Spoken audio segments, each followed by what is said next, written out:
અંશ, તું આવવાનો છે કે આવવાની છે, જે પણ છે, હું તને વચન આપું છું કે તું મારા જીવનની હંમેશા માટે પ્રાથમિકતા હોઈશ. આ દુનિયામાં આવે પહેલા જ તારો અને મારો 9 મહિનાનો વધારે નાતો છે.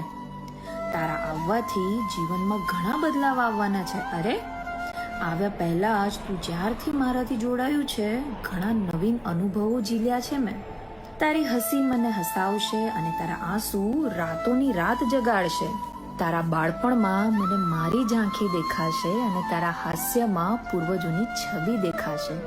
હે આવનાર બાળક, હું હંમેશા પોતાને ભાગ્યશાળી ગણીશ કે આ લોકમાં, આ યુગમાં, આ જીવનમાં આવવા માટે તે માં, જનની તરીકે મારી પસંદગી કરી. મારા જીવનની સૌથી અગત્યની મૂડી. ભગવાન શ્રી તને ધર્મ, કર્મ, ચરિત્ર અને ગુણથી નિપુણ બનાવે, બસ એટલી જ આશ અને ચાહ. જય શ્રી કૃષ્ણ.